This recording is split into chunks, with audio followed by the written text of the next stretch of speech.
tudo bem? Hoje então a gente conversa sobre os contos de horror do século XIX, uma seleção feita pelo Alberto Mangel, que sai aqui pela coleção Listrada da Companhia das Letras. Esse livro aqui me acompanhou praticamente por todo o mês de outubro e eu pensei então vir aqui falar com vocês sobre os meus favoritos e para isso eu fiz um top 10. Lembrando que aqui tem 33 contos. Mas antes da gente começar a conversar então sobre essas histórias assustadoras, eu quero falar com vocês sobre o parceiro do vídeo de hoje, que é o Cuponomia, que é um site muito legal de cupons de desconto e de cashback. Cashback, como vocês sabem, é quando parte do valor da nossa compra volta pra gente. E para você ter essas vantagens, eu vou deixar aqui um link no box de informações onde você faz um cadastro bem rápido e já ganha R$5 de cashback. Quando você atingir o valor de R$20, você já pode resgatar o dinheiro. Então aproveita, porque o Cuponomia tem mais de 2.000 lojas parceiras. E é super prático de usar o site. Você apenas ativa o cupom da loja que você está interessado em comprar e já é direcionado para o site dessa loja, onde você vai fazer a sua compra normalmente. Bem, gente, para escolher então os contos,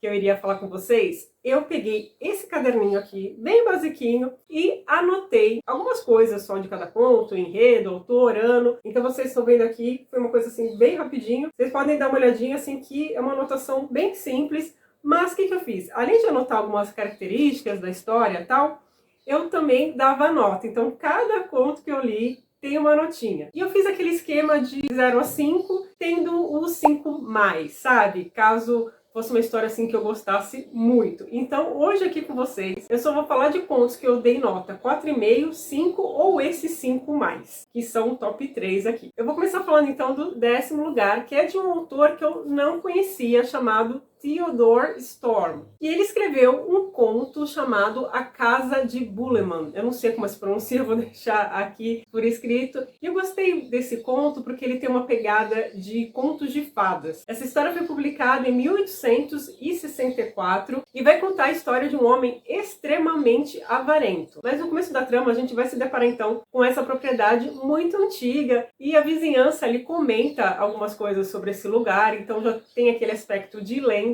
Mas as pessoas acham que ninguém mora ali. Mas aí a gente descobre logo no início que ainda há um morador ali sim, e a gente vai ver então a história dele. Então essa história não é aquela que vai te assustar, nem vai ter cenas assim que você vai ficar com nojo, algo do tipo. Pelo menos eu não tive essa sensação. Mas ela tem essa mensagem de você ficar acumulando bens, de você não ter relacionamento com as pessoas, porque esse homem ele vive de maneira extremamente isolada. Ele tem até uma meia-irmã que precisa muito da ajuda dele e ele se nega totalmente, uma pessoa muito fria. Tem um pouco dessa moral da história, de uma mensagem realmente nesse conto. Um aspecto de contos de fadas também, pelo que vai acontecer com ele com o passar dos anos. E o conto que foi em 9º lugar é de Tolstói, quer dizer, não, é do primo do Tolstói, o Alexei Tolstói. O conto chama A Família do Vudarlak e foi publicado em 1847. Vudarlak, gente, como são conhecidos os vampiros sérvios. Então, essa é uma história que vai se passar nessa região da Europa. Então, o homem russo está viajando, ele vai parar nesse lugar, vai ser abrigado por uma família, e aí ele vai ficar sabendo que o chefe dessa família acabou de partir para a guerra, só que ele disse aos filhos que se ele demorasse mais de 10 dias para aparecer, ele não deveria ser recebido pela família,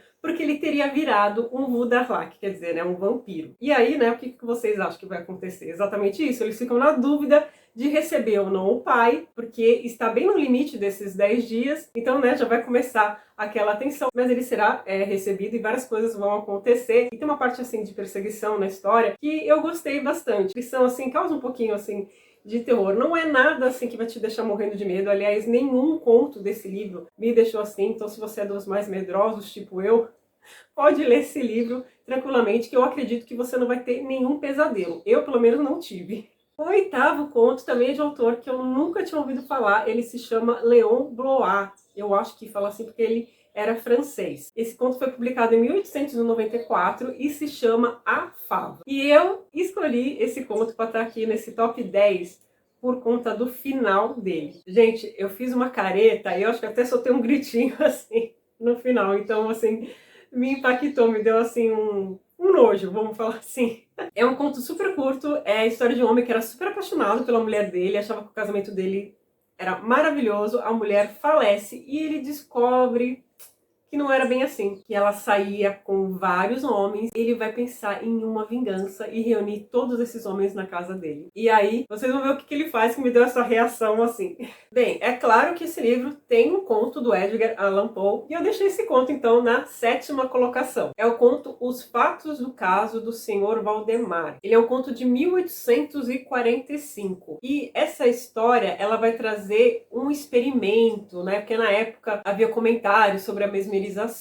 Esse homem que faz esses experimentos conversa então com esse Sr. Valdemar, que já tá ficando bem doente. Ele aceitaria então que quando ele estivesse assim super mal, fosse feito um experimento com ele. E ele aceita, o experimento é feito, e eu achei o final desse conto assim bem gráfico, sabe? E outra coisa também que é interessante nesse conto, que até o Alberto Mangel chama atenção pra gente, porque eu não comentei com vocês, antes de cada conto há uma apresentação do Alberto Mangel, então ele vai falar um pouquinho do autor, um pouquinho da história, assim, mas bem curto, assim, 1 ou 2 páginas de texto, e ele comenta como seria essa leitura nos leitores da época, como deve ter causado um impacto muito maior do que hoje em dia. Então eu levei isso em conta também para dar nota para esse conto. E eu deixei em 6º lugar o Arthur Conan Doyle, o famoso escritor, né, que criou Sherlock Holmes. Eu nunca tinha lido nada dele. E nesse livro você vai encontrar um conto chamado O Cirurgião de Gasterfeld. Esse conto é um pouquinho maior e ele vai contar a história de um homem que é super viajado. Sabe aquela pessoa assim destemida? Enfim, mas agora ele está muito dedicado aos seus estudos e ele quis morar num lugar muito isolado. Então ele vai para uma região assim de Yorkshire, de Charnecas. Eu até lembrei do Morro dos Ventos Uivantes, né? Não tem como não lembrar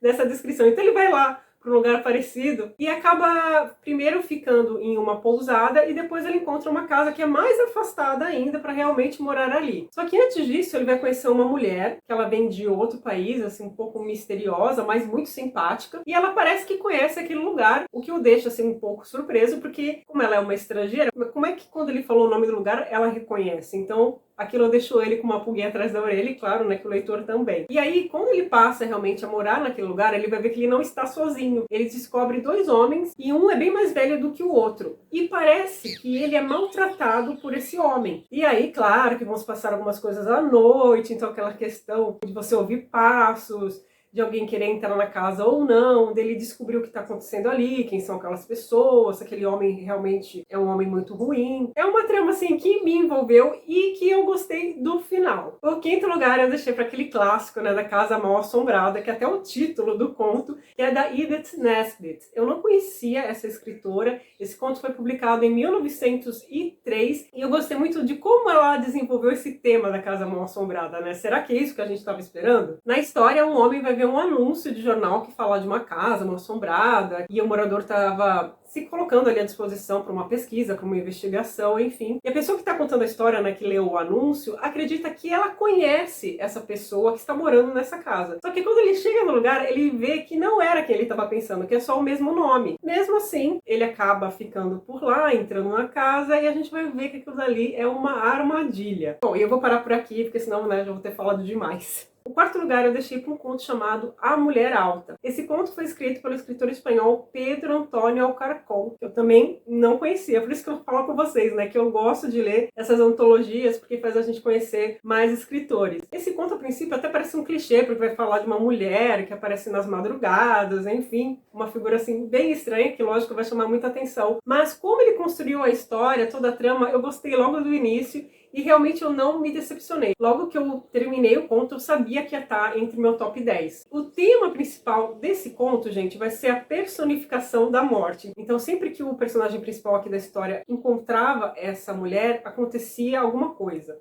Então, um ente querido dele logo falecia. Então é uma história que vai ter aqueles elementos de horror, sabe? De uma aparição.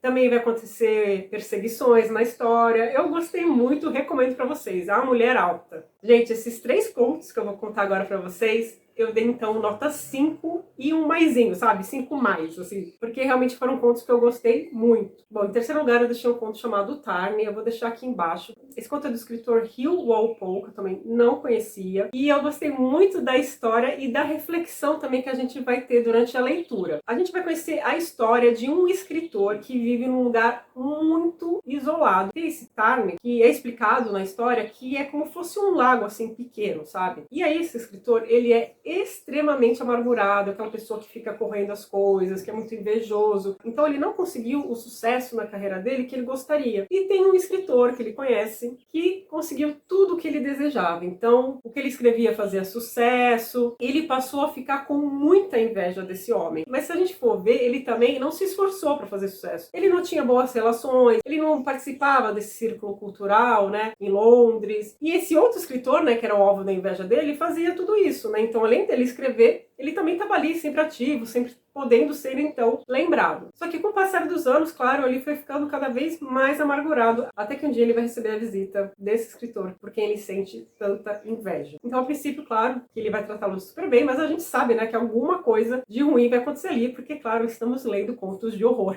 Mas toda a construção da história, os diálogos, nossa, gente, eu gostei muito, muito, recomendo demais esse conto pra vocês. Agora, o segundo lugar é de um conto que eu jurava que ia estar na primeira colocação, mas ele acabou sendo ultrapassado. Mas, gente, ó, tá bem ali, esse conto é muito bom, é um conto curto que eu recomendo muito, chamado A Mão do Macaco, do W. W. Jacobs. Esse conto foi publicado em 1902. Se você já leu essa história, aliás, me conta o que você achou, porque eu amei esse conto, eu li 2 vezes. E eu recomendo muito, gente, que você leia esse conto à noite. Porque a primeira vez eu li à noite. É claro que tem aquele elemento de surpresa, tal, que eu não conhecia a história. E a segunda vez eu li de dia. E eu notei, assim, muita diferença, mas continuei gostando muito da história. Mas se você lê à noite, só com uma luzinha, assim, acesa, eu acho que vai ser fenomenal. A história é a seguinte, gente. Tem uma casa, assim, bem afastada, onde mora uma família. A mãe, o pai e o filho. Tá? O filho já é adulto, trabalha e tal. E aí eles recebem uma visita de um militar que estava na Índia. E esse militar traz um amuleto. O que é esse amuleto? É a mão de um macaco, uma mão assim, é uma mão mumificada, assim. Enfim. E aí, claro que vem aquela coisa da curiosidade, né, de uma pessoa que vem de fora, de um lugar tão distante, né, cheio de mistérios. E aí eles pedem pra ele contar essa história. E ele fica um pouco reticente e tal. E ele conta, então, que 3 pessoas diferentes podem fazer 3 pedidos. Só que aí já vem uma frase nesse texto, que eu até anotei aqui no caderno, que é o seguinte: o destino rege a vida das pessoas. E aqueles que interferem nele correm o risco de se arrepender amargamente. Então, essa é meio que a moral dessa história, entendeu? Porque o que vai acontecer? Ele vai acabar deixando aquele amuleto lá na casa, e aí até o filho lá fala, ah, isso não é nada. Ele é mais zombeteiro, assim, sabe? Mas o pai lá acaba fazendo o pedido. E é claro que isso é uma interferência no destino. E assim, o trecho final desse conto é maravilhoso, porque ele vai apresentar aquela tensão crescente, sabe? Pelo menos essa foi a minha reação, esse foi o motivo por eu ter gostado tanto desse conto. A reação que eu tive ao ler aquelas últimas linhas, a apreensão que eu fiquei do que ia acontecer. E por fim,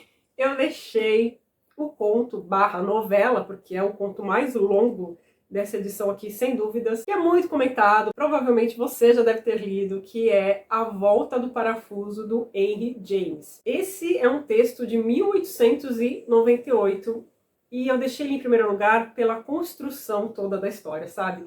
Eu fiquei comparando com A Mão do Macaco, mas eu falei, não, realmente, eu vou ter que dar esse top 1 para A Volta do Parafuso. Bem, gente, esse título pode parecer assim meio sem sentido, porque ele vem de uma expressão inglesa, tá? E essa expressão é você colocar mais pressão numa pessoa que já está passando por uma situação difícil. E a gente vai ver o porquê disso, né, nessa história. A gente vai conhecer uma moça que vai trabalhar como preceptora em uma mansão isolada também, tá? Uma mansão, assim, enorme. A história já vai começar estranha, porque o homem que está oferecendo esse trabalho é o tio de 2 crianças. Só que ele não quer ter notícia nenhuma do que vai acontecer ali naquela casa. Então, qualquer problema que acontecer ali na casa, a preceptora vai ter que resolver. Então, a gente já fica meio assim, né? Mas por que isso, né? Então, a gente vai ver que esses sobrinhos dele são órfãos e ele deixou, então, essas crianças para serem educadas nessa casa de campo, onde há empregados. Só que a preceptora antiga faleceu. A gente também já fica com essa pulga atrás da orelha, né? O que aconteceu com ela, enfim. Bom, essa jovem vai aceitar, então, esse trabalho e vai partir para essa residência. E essa história vai ser narrada por ela, então a gente já fica meio assim, será que as coisas aconteceram dessa forma, como ela está relatando, a visão que ela tem? Eu tenho minha opinião sobre tudo ali que aconteceu na casa, mas mesmo ela narrando essa história, o que me chamou a atenção é que nitidamente você percebe a manipulação dela, principalmente com a outra empregada que está na casa. Porque várias coisas vão começar a acontecer ali e a gente vê que ela vai começar a enxergar no comportamento das crianças algo muito problemático. Então, a todo momento, ela conversa com essa outra funcionária da casa e ela vai ficar sabendo de algumas coisas que aconteceram ali. E ela passa também a ter algumas visões. E aí o leitor vai pensar, são aparições realmente? São fantasmas? Ou é algo da cabeça dela? Então, eu gostei muito da história porque trata-se de um horror psicológico. E esse é o tipo de história que eu gosto mais. Quando a gente percebe que o personagem está passando por uma situação de muita tensão, então aquilo causa um abalo nele muito forte, que pode, então, afetar muito a percepção dele de realidade. O real contato, né, com os fatos, com o que está acontecendo. Então, esse realmente é um grande clássico. Eu já vi pessoas que não gostaram tanto assim da escrita, enfim, da narrativa, mas me agradou, gente, me agradou bastante, tanto é que tá aqui em primeiro lugar. Mas o livro como um todo, assim, eu recomendo bastante. Tem vários contos bons aqui que eu também podia ter colocado nesse top 10. Eu fiquei em dúvida em relação a alguns. Não teve nenhum conto assim que eu achei muito ruim. Acho que a nota mais baixa que eu dei aqui foi 3. Então fica a minha recomendação desse livro aqui pra vocês. Vale muito a pena, mesmo se você for mais medroso, tipo eu. Eu espero que vocês tenham gostado do vídeo. Lembra de se inscrever aqui no canal e deixar aquele joinha também. E a gente se encontra logo logo num próximo vídeo aqui no canal. Até lá, tchau, tchau!